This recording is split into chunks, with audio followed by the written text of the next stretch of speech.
Okay, welcome to Lehto Files, where we dig into the unexplained and the cutting edge. Today, we've got a heavyweight. It's Mike Gold. He's a space law titan. He shaped the Artemis Accords. He spent years at Bigelow Aerospace, and he tackled UAPs with NASA.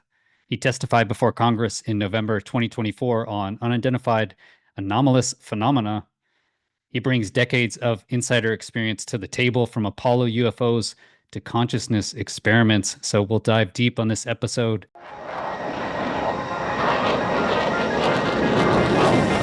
Chris Lehto, welcome to Lehto Files. Mike, great to have you on the show. Great to be on the show, Chris, and a very kind introduction. The only thing I'll agree with there is that I am a heavyweight and getting heavier every day, as my wife would remind me. Okay, excellent. Well, thank you. Thank you so much for your time. I know you're super busy. Your 2024 congressional testimony is really the first time I saw you. My wife was very impressed, by the way, with you at the hearing, and you pushed for destigmatizing UAP research.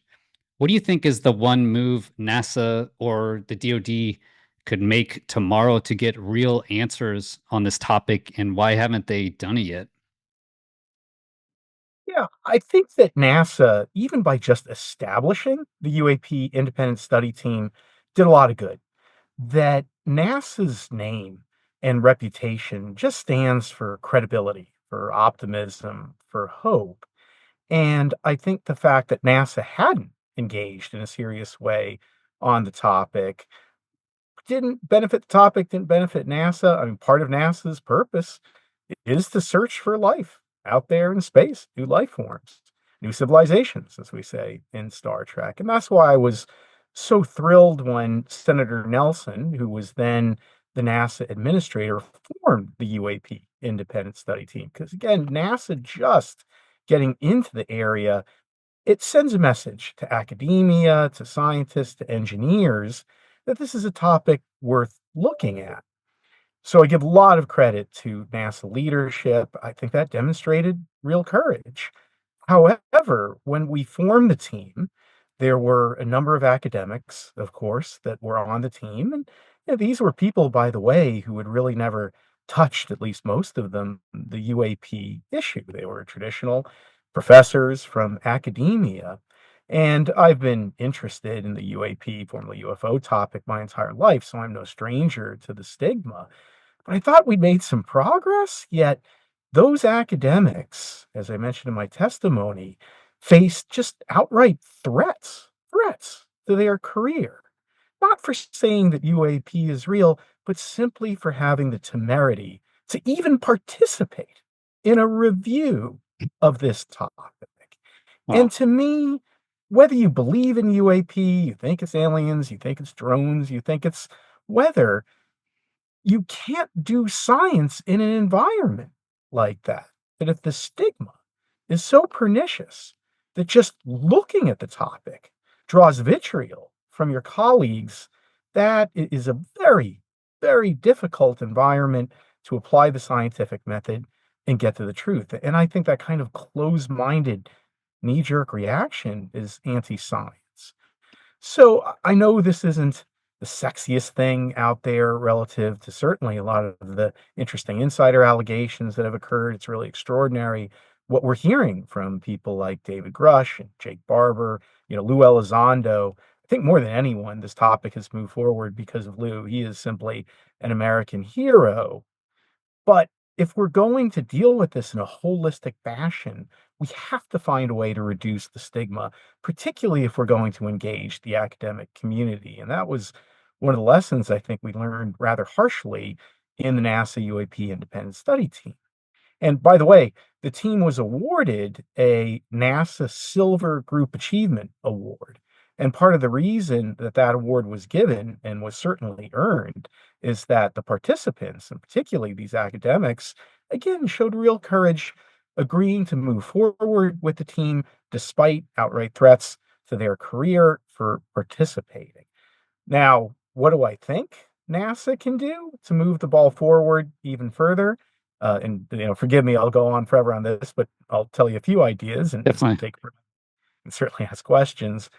One, would be to review the archives that NASA has voluminous archives, huge amount of pictures, even audio, video, spanning a half century. And today we have technologies like AI, ML, that for very little money and probably even very little time, we could conduct a thorough review of the NASA archives for anomalous phenomena. Do you remember online just maybe a couple of weeks ago, there were images, I think it was on Mars, of what people thought was a tic tac? That's just an example. I'm not saying that's real or not, but that's an example of these images that NASA has that should be reviewed. And we could do this again with relative ease and relative low cost. And this was an important recommendation of the group. It seems so, I don't know, doesn't it seem suspicious that just looking into this invokes such a heated and negative reaction? Just goes against everything I learned in science class or in university about investigating the nature of reality. Does that seem suspicious to you, or do you know why this immediate knee-jerk reaction came against these academics? Well, first, you're absolutely correct that that stigma is antithetical to the scientific method that has to begin from a place of objectivity. So it's the opposite of what we would consider good science. And the irony is that many of the people who are arguing against reviewing this topic from an objective way are saying because it's bad science, yet Yeah, they themselves it's are, I think, insane. being very hypocritical if you undermine your argument. And again, no one was saying real, not real, extraterrestrial, interdimensional, or whatever, but being that this is a phenomenon that's occurring, which I think is undeniable, and you need to take a look. Relative to where that stigma came from, it's difficult to say, and this is just me, of course, personally speculating. But if you go back to the 1940s and 1950s and read journalism from that era and the way that they treated the UFO phenomena, it was done in a much more serious manner, that there wasn't this stigma or mockery or doubt that is weaved into coverage that we started to see really in the 60s, 70s, 80s. And I personally believe that if you go back to Project Blue Book, the Condon Report, and a number of governmental actions from the day, they all basically undermined the narrative and even witnesses who would come forward. So I'm not steeped enough in these issues or in history to say what may have happened, but I think there certainly was a pivot relative to the way that the media and the public viewed the topic.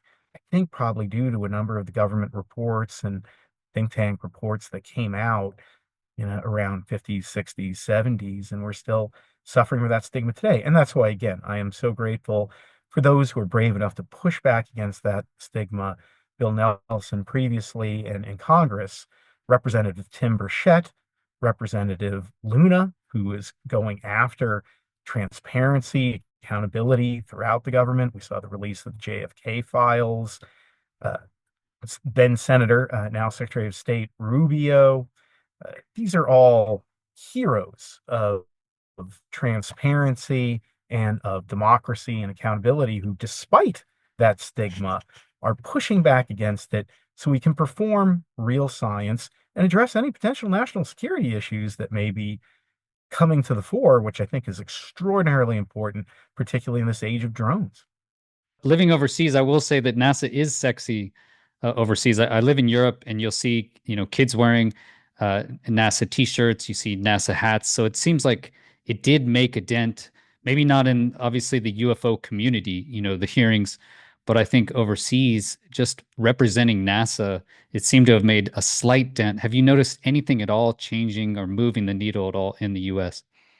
I've seen dramatic changes in the Excellent. U. Wow. Now, I wouldn't accord all of that to the NASA independent study. If you had told me 10 years ago or even 5 years ago that I would be testifying before Congress on the topic of UAP, along with officials who are discussing the fact that they're aware of a extraterrestrial technology program, officials who are talking about encountering this anomalous phenomena in the air, in the sea.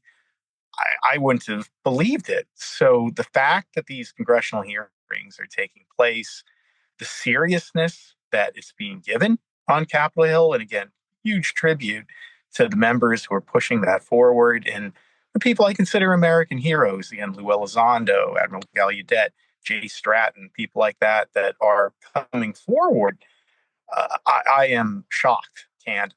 And again, I put a lot of that credit on Lou Elizondo, Jay Stratton, Carl Nell. These are people who are working for the government. They're now pushing for transparency. And the congressional members of Tim Burchett, Congresswoman Luna, uh, they're really brave people doing great work for the American public. As part of NASA's UAP team, and I know it was definitely controversial.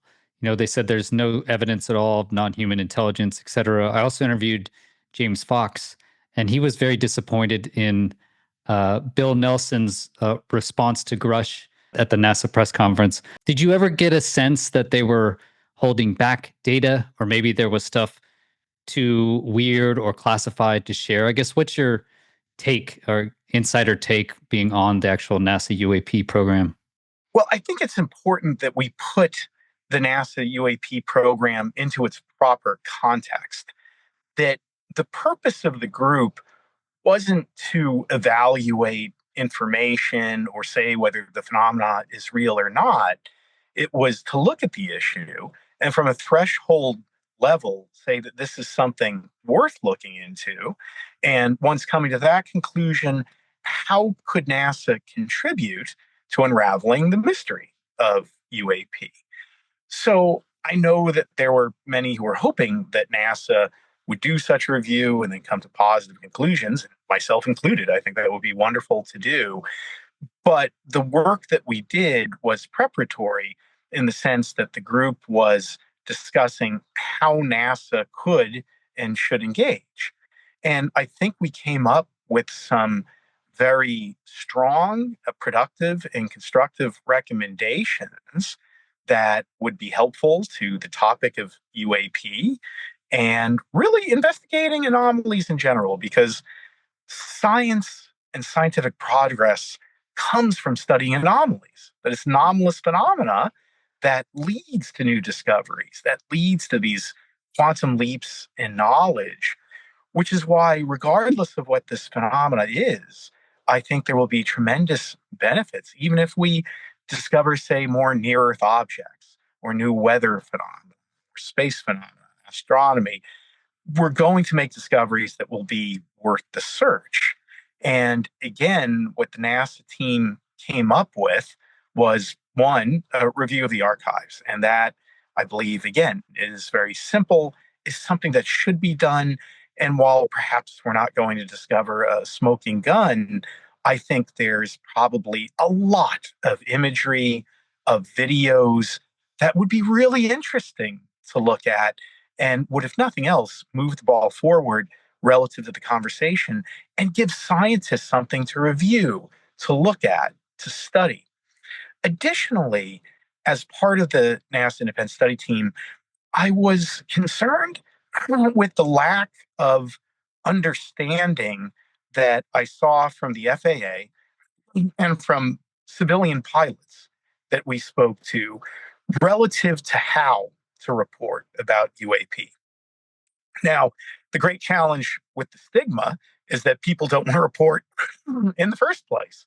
And again, it's very difficult doing good science if people don't want to report the very data that you need to understand phenomena. So again, pushing back against that stigma is job one. But even if a pilot or cabin crew on an airliner were to overcome that, it's very unclear who they should report sightings of UAP to, and then who maintains the data and any public access to that data. So another very important recommendation that the independent study team made is to leverage the ASRS, Aviation Safety Reporting System, which is a system that NASA has had in place for decades in collaboration with the FAA, Federal Aviation Administration.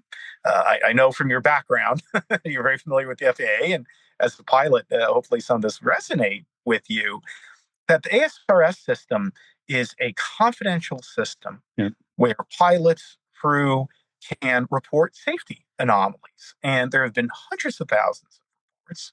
This system has been an incredible tool to gather data, support safety. I believe that it's saved lives.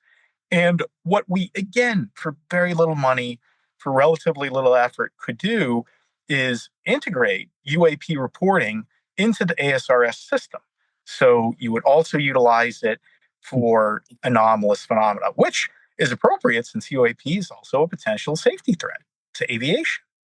And if you did this, you would unlock, I believe, a treasure trove of data. At that point, every civilian pilot, the crew, even passengers on airliners could become sources for UAP data.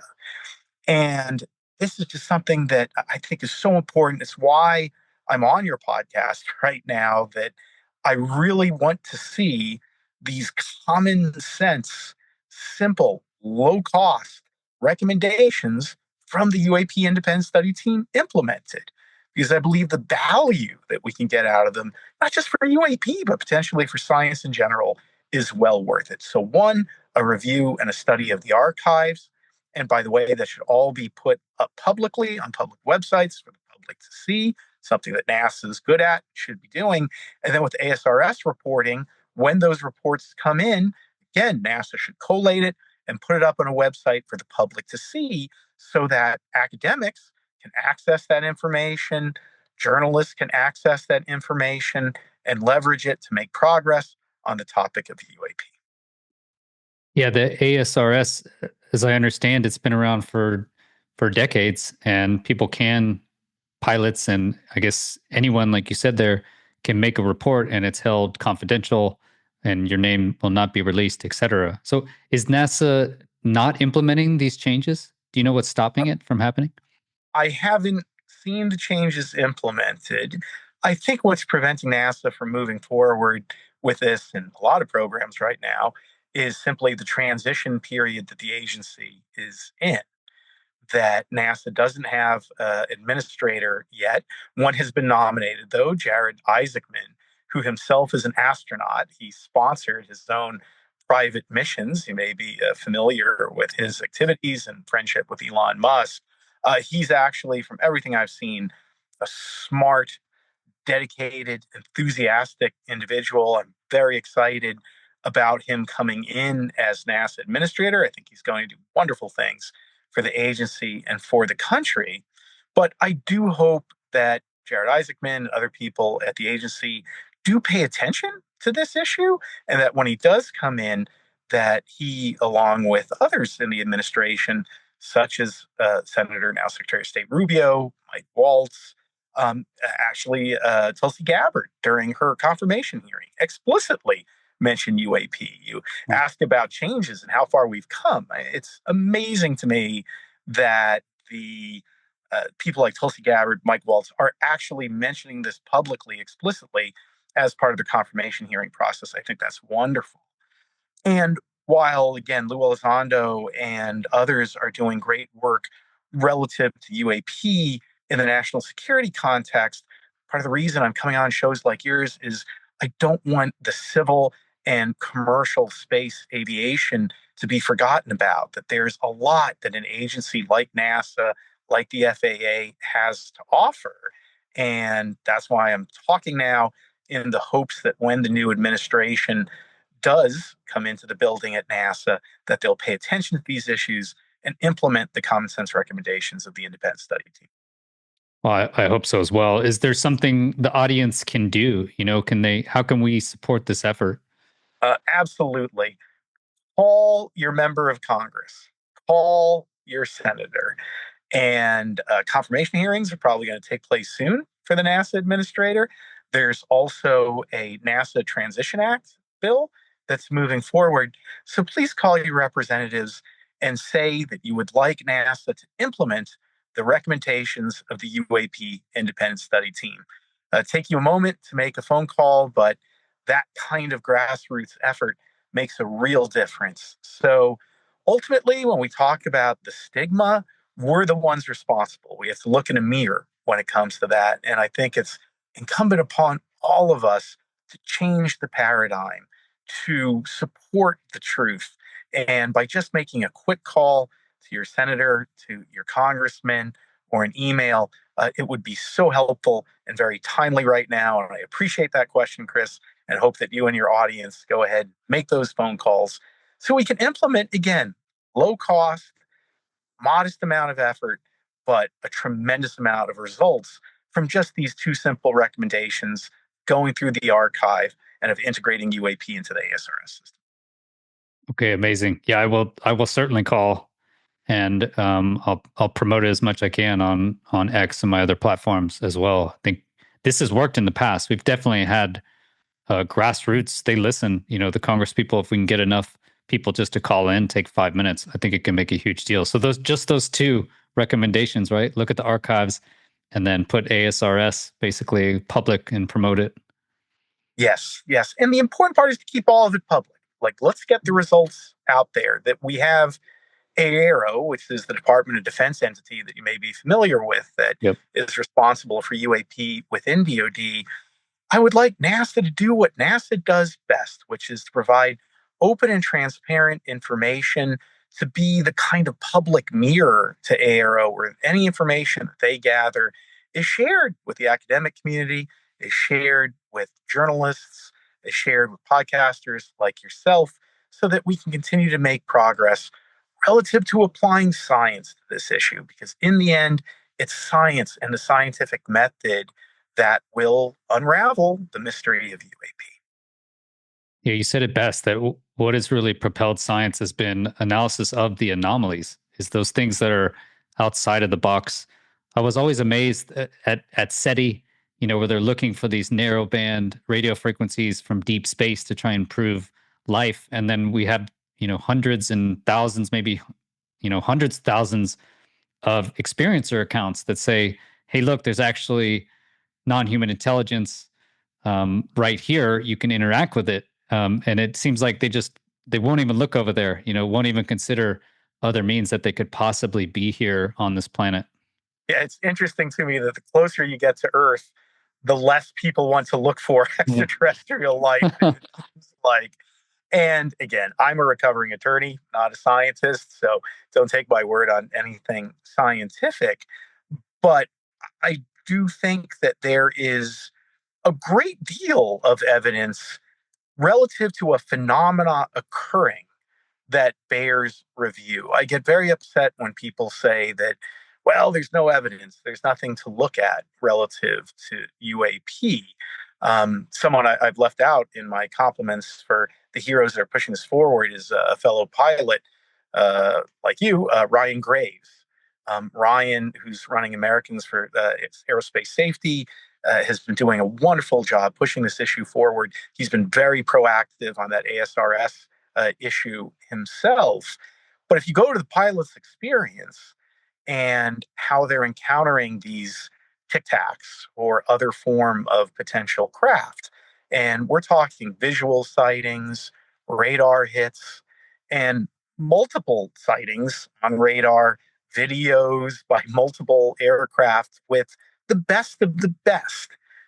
Ryan Graves, Commander Fravor, these are not Star Trek fans like myself. These are pilots who have been trained, costing the country millions of dollars to be able to understand what they're looking at. And as you look at these cockpit videos that have been released, you've got the radar and you've got the visual and eyewitness testimony. It just boggles my mind that we would say that there's no data to look at. And because this is actually relatively data rich, again, it's why I get upset when, because of the stigma, we refuse to investigate the phenomena. Now, again, no one's saying extraterrestrial or interdimensional. We don't know, but you can't know what's going on until you investigate the phenomena.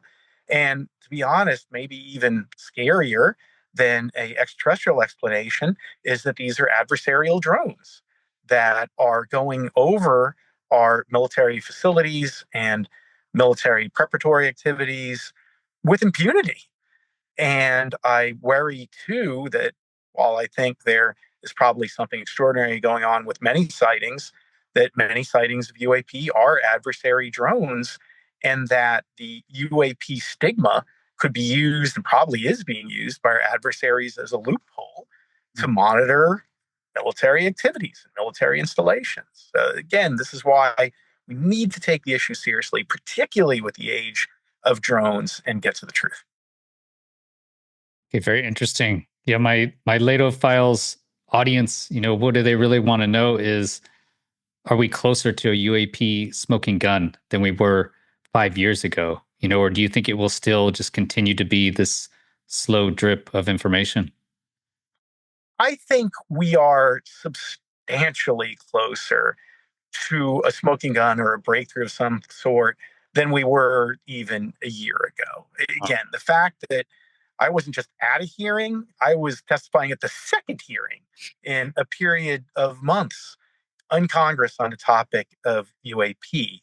Hmm. And again, because of the courage of the members and the people that I mentioned, former defense officials, you can talk about the topic on Capitol Hill, I think, Wow. for the first time in my lifetime, and not necessarily be laughed at, uh, not be mocked. At least there's a lot less of that going on. I can tell you, having been in that room for the hearing, it was a environment of dead seriousness that this was not the I'll tell you where the stigma went to die was at that hearing. Hmm. And that's why I think we're a lot closer than we once were. Now, will we see a smoking gun or a breakthrough of some sort in the near term? I don't know. I expect myself personally that unfortunately it's going to be more of an evolutionary than a revolutionary progress.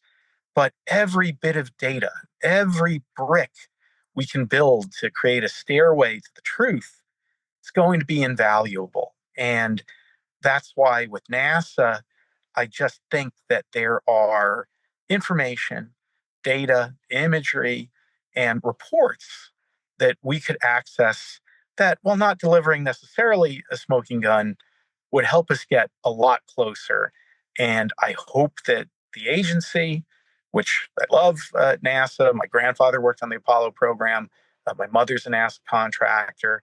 I obviously served as the head of international and legal for NASA. I think that it's so appropriate for NASA to be a part and a leader in this topic. And I hope that they can play an important role in revealing the truth of UAP. Open the archives. Yeah. That would be amazing. That's it's an important point you make there, though, Chris, that the archives are open. And during the hearing, we spent a lot of time talking about classified information Hmm. or information that can only be revealed in a skiff. And that's why I was so grateful, by the way, to the members that invited me to have that opportunity to be there, because what I'm talking about is information that's completely free and open to the public right now. Anyone with access to the internet can get online and view much of this imagery. One of the great movements for access at NASA has been the digitization of many of the records that used to just be in a physical format. So while I understand that the smoking gun or defense or national security related information or documents is hard to get, what I was trying to tell members was, let's look at the information that's public now.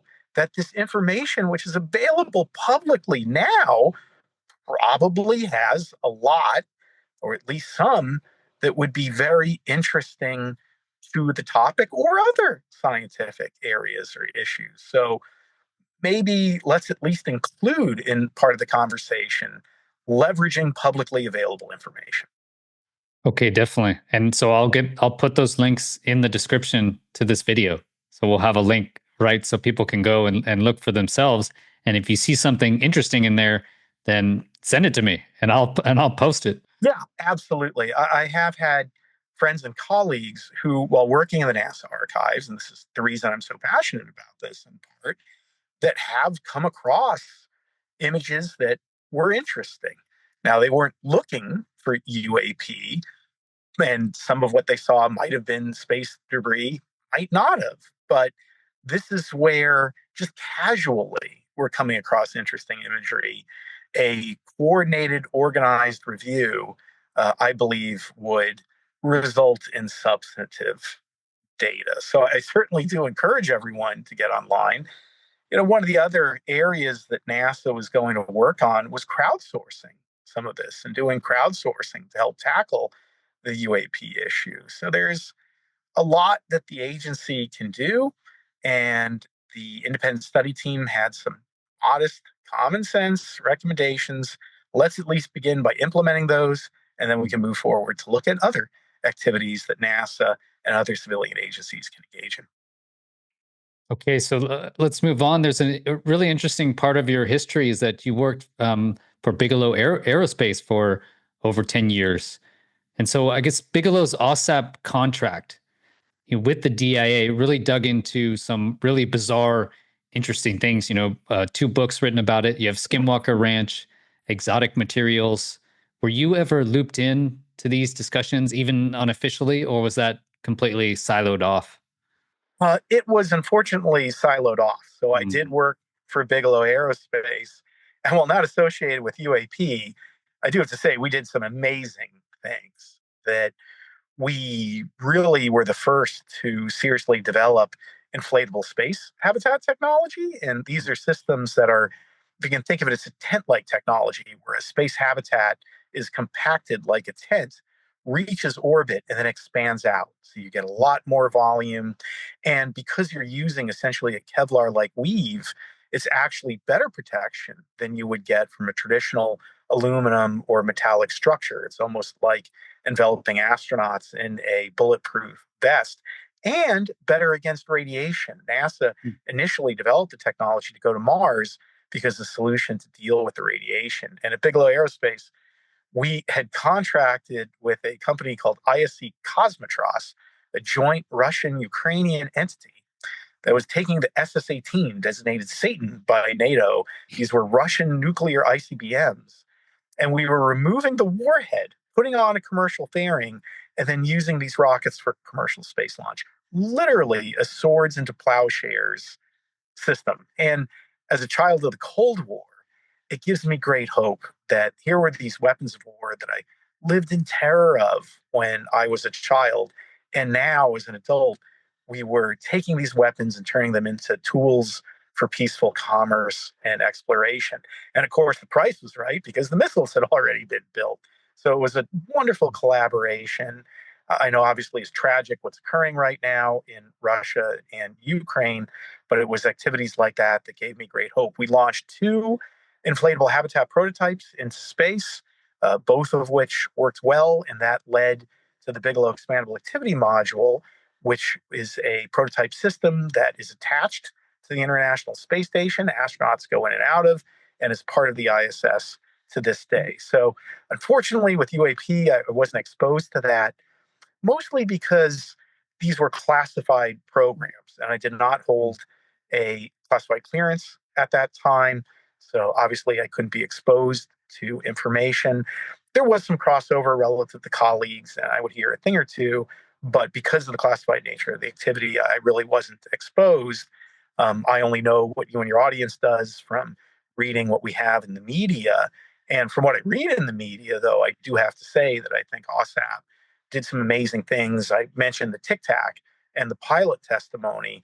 Some in your audience might be familiar with the Nimitz incident. I believe if it wasn't for OSAP, we wouldn't know about that. And getting back to my experience with the NASA Independent Study Team, one of the pilots that we had testify was Alex Dietrich, and another American hero. And Alex, she encountered the UAP, as did several other pilots, Ryan Graves, Commander Fravor, and when Alex landed, she expected to immediately be debriefed or even given a psych test for what she'd seen. but nothing. There was just nothing for a period of years. Alex, being the heads up person that she is, thought that there might be interest in this later down and took copious notes, despite the fact that there was no official interest. And the only reason that we're really aware of this is that OSAP, I believe, ended up circling back with Alex, and they were the first to make inquiries about the incident and contact her. So, well, I don't have any firsthand experience. I'm very grateful for the work that OSAP did, and I think it's created the foundation that we're building a lot of the UAP transparency on today. The government's definitely been quiet. Arrow hasn't mentioned anything about the Nimitz case. You mentioned Alex Dietrich's there, or Ryan Graves' case with the gimbal event on the East Coast and the famous video. Did NASA look into these events? You mentioned there about Alex Dietrich, but NASA said there's no evidence of non-human intelligence. Did they look at Nimitz case? We did have Alex come and testify before our group. So it was wonderful to have Alex come and have a firsthand pilot experience that we could talk to and interact with. And I was very grateful for Alex's participation. I think it made a real difference relative to overcoming stigma, even within our own group, Hmm. relative to what was occurring, because Alex breeds credibility. And there was just no questioning her pedigree and her experience. Then one of our members did do a little bit of work. I think it was the Go Fast video, and they were actually challenging it. I don't know if I personally agreed with some of the conclusions that we came to relative to that video, but again, being a recovering attorney as opposed to an engineer or pilot or scientist, I leave it to others to have that debate. So we did hear from Alex, but again, we weren't structured to conduct a detailed review of the evidence. Again, we were more focused on saying what NASA should do Hmm. to gather the evidence and to conduct a review once you have that evidence. And at least there, I'm glad that we made some strong recommendations. And what I'm advocating for is now NASA to gather that evidence and to do a review to the extent budgets allow us to. So that does make a lot of sense. I think the community in general, at least my audience, was disappointed in the NASA conference, at least the one that Bill Nelson headed, and he basically had the claims there's no evidence of non-human intelligence, et cetera. But really, from talking to you, it kind of changes the viewpoint. Really, where you're right. The NASA study team was really just going to see what they could do to get more evidence of this, right? To really track down what is it that they can do, and you make a great point. It's so logical, right? Just thinking about it now is that, hey, look at what we already have in the open source archives. Try and do a systematic review of it, and then look at how we can in the future actually get better data. It seems like, yeah, those are really simple. Simple things, yet could have extraordinary results. And while, again, I know there was frustration with some of the answers that Senator Nelson gave, and I share in that frustration. I think that's legitimate. And, our review was far from perfect. Nothing the government does ever is. But, and, maybe I'm just as we talk about the stigma, again, I think it's extraordinary just the fact that NASA was doing a review at all. And I think that it took a lot for Senator Nelson to do that. So I'm Hmm. not as quick to criticize relative to anything he might have said. I give him a great deal of credit for doing it. So I know it's difficult, and I know we've been waiting for a smoking gun and for real progress. I know I have my entire life, but I think we need to be cautious of not being overly critical when we make some modest progress and understand that it's going to take steps and it's going to take time to continue to build the case, to find the data, to understand, to get to the truth. And if nothing else, as you mentioned, NASA has great appeal at home, abroad. As I said during my hearing, no one's wearing housing and urban development t shirts. It's the only agency that I Yeah. think has a really active gift shop. And that's why having NASA at least be a part of this, and then if we could implement those modest recommendations, I think it would make a real difference to this topic and to our understanding of one of the most important issues in the world and something that is a national security concern moving forward. You mentioned you've been wanting this your whole life. I actually was the opposite. I just completely swapped really, when I heard Fravor's interview. Why? So, why have you been interested in this topic? Was there a specific event? Have you seen a UAP? I I may have once. I was with some friends driving from San Francisco to LA, and something went over our car. It was very late at night, very bright.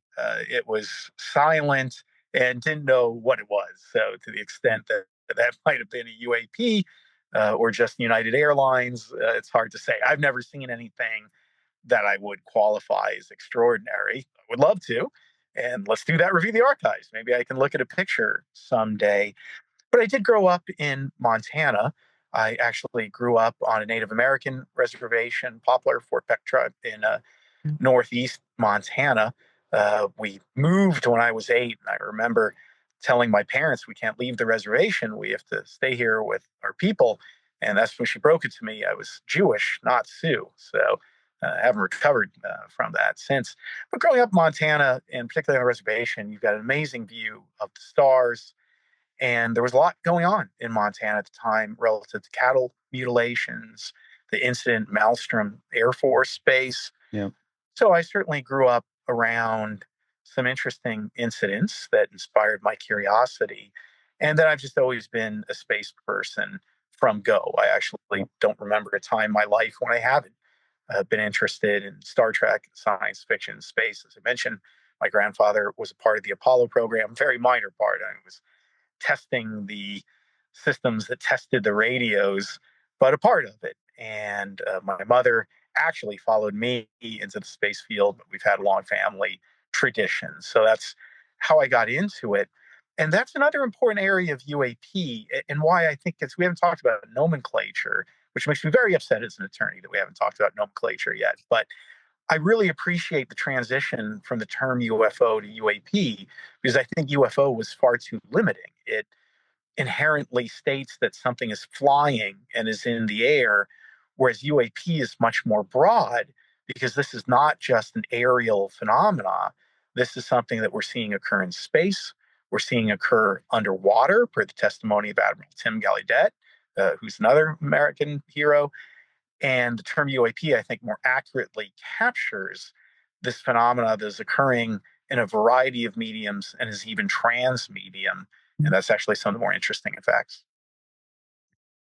Yeah, my wife was extremely excited actually that I'm talking with you because she was a geography major and she's extremely interested in space geography. And you were basically a brainchild of the Artemis Accords. You know, if we find ETs already on Mars or on the moon, you mentioned some interesting photographs of Mars. You know, do those rules hold up, the Artemis Accords, or are we rewriting everything? No, as a matter of fact, I would hope every extraterrestrial civilization would want to sign the Artemis Accords. Okay. Nothing in the Artemis Accords that any responsible spacefaring country or even civilization shouldn't abide by. The Artemis Accords are a pathway to a future of peace and prosperity. And even when it comes to this topic, the Artemis program and the Accords, obviously I'm biased, but I believe are so important because one of the key aspects of the Accords is the open, free, and timely sharing of scientific data. And the more we push forward into the final frontier with the Artemis program, the more CLIPS landers, the Commercial Lunar Payload Services landers that we put out there. My company Redwire actually built the cameras for the Orion capsule that is part of Artemis 1, went around the moon. So Redwire brought you all those images. On Firefly, the recent landing on the moon by the commercial company Firefly, we're Cool. very proud to supply those cameras as well for Intuitive Machines. So the more we get out there in these public-private partnerships, in government programs and international partnerships, the more data we're going to get and the more things we're going to see. And that's where I think space exploration, particularly this golden age of commercial space development, will also contribute significantly to our understanding of UAP. So please, when your listeners call their members of Congress, right after they talk about UAP, please ask for some additional funding for the Artemis program. We need to get back to the moon. We need to do it first. We need to make sure that we don't cede low Earth orbit, that we don't cede the moon to China, and that we not only launch our astronauts, but we launch our values into space and into the final frontier. Yeah, when I was, researching the Artemis Accords for this interview, I was, I guess, disappointed to see that Russia and China didn't sign, and then not only did they not sign, but they couldn't. Like we wouldn't let them. I think Congress wouldn't let China sign, and I think the military wouldn't let Russia sign. There was some reason. Can you talk about that? Or Absolutely. And yeah, part of that is true, and part of it isn't. It is true that neither Russia nor China has signed the Artemis Accords, but it's not true that the United States or anyone is preventing them from signing. oh really? Okay. The Artemis Accords belong to the world, and any country can sign the Artemis Accords at any time. The United States is simply a repository for the Artemis Accords, that we keep the records of who signed and the documents, but anyone is free to sign at any Mm. time. And the United States, over now 2 administrations, have been quite clear that we encourage every country to sign the Artemis Accords. And I would hope that someday China and Russia will.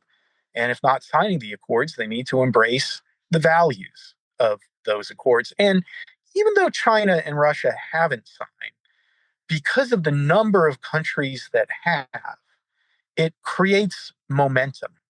As a recovering attorney, it creates precedent. I love precedent. And even for those nations that haven't signed, by supporting what good looks like, by supporting the important principles and values of the Accords, we do have an influence on even countries that haven't signed. So while I hope China and Russia will sign, I would encourage them to sign today, tomorrow, and every other country to sign. Even if they don't, the Accords still, I think, have a positive influence by creating momentum and precedent for how we should peacefully go out to the moon, to Mars, and how we can do so to create a wonderful future for all of humanity in space. So you have a law background, obviously, writing the Artemis Accords and or at least being a part of that, and interest in space as well. Has NASA taken any thought into what happens if they do encounter non-human intelligence? Has there been any thought at all? James Fox asked that question, and it seemed like Bill Nelson avoided it. I don't think that there are explicit protocols at NASA relative to what to do, but I do believe that there are some at the United Nations. So, if memory serves, I think there are plans at the UN, and it would be maybe your director of outer space affairs, who's Aarti Holman. I think she's Belgian. She's a wonderful woman who would perhaps be the emissary if that were to occur. Who knows what would happen in that scenario? I do think it would be worthwhile to do a test, a dry run, or a war game for a scenario like that, so that we and our international allies could be prepared for such a moment. I think that would be a very interesting and valuable exercise that I hope we do in the future. But I believe that the UN and the Office of Outer Space Affairs at the UN would certainly be involved, if not leading. But I hope this has been helpful. Thanks for your time. I appreciate it. Thank you. I was honored to talk to Mike Gold. You can see he just has an amazing experience, and he is a busy guy. He actually had COVID when he talked to me, and he was having work done inside his house. Thanks so much to Mike for just fitting me in a busy schedule. And like I said, there he had some issues going on, but still amazing discussion. I was really happy to hear his optimism. I was surprised, being in this field. I know after 2023, the hearings in 2023, at least the numbers on my channel have dropped. I think the motivation has dropped for a lot of people. A lot of people have been burned out. They're expecting this huge disclosure, and maybe that I was too excited to see disclosure. But I think, like Mike said there, we've seen dramatic improvements. And so I think disclosure is going to take time. It's going to take time to turn people's perspective. It takes time to change people's overall viewpoint and paradigm. And what I learned from Mike there is, like you heard, the stigma is still really strong. But that was 2 years ago when the NASA study program started. And I remember the academics were getting hammered, right? The people that were even on the study. And at the time, I assumed it was from the UFO community. I thought it was from our community that they were receiving attacks. That was my initial thoughts, is that the study team was getting hammered by people in the UFO community. I couldn't understand it, but actually it wasn't. It was from the academic community. And I couldn't believe it from even just looking into this, which was a mandated program, right? It was a study group mandated by Congress to look into this. So the people have asked an agency to go and look into UAPs, and these people sign up just to say, hey, yeah, I'll look into it. And they're hammered by other academics. And as you saw, Mike agreed with me there. That is just completely opposite to what normal science should be. If you look back in history, the primary breakthroughs have been through anomalies. And look who makes the big breakthroughs is the new guy, right? It's the young Einstein. It's the young Tesla, who's totally thinking outside of the container. He's not brought up with the fundamental beliefs of the current paradigm. And so anomalies is where we get our major breakthroughs. I was really impressed to hear that from Mike, being inside NASA. Obviously, he did work for Bigelow Aerospace, so he's not unaccustomed to UAPs or outside the container thinking, but he was related to the actual space habitats, right? Not the OSAP program, etc. But even him as a lawyer, right? Again, he's not a fundamental scientist. He thinks it's antithetical, as he said, to science, to not even look into this. And I think it really is suspicious that just the people assigned on the study program were so hammered by their other peers. But there is something we can definitely do. Okay, it's not going to happen on its own without us pushing the rope, it sounds like. So call your congressman, call your senator, and say that they should support the two simple recommendations from the UAP NASA study team. The first thing is review systematically the archives, use AI, machine learning, whatever it takes to look back what we actually have. And then second, promote and utilize the aviation safety reporting system. This should be what every commercial pilot, or if you are a commercial passenger, you should just go to ASRS and make a report there. And that should be confidential.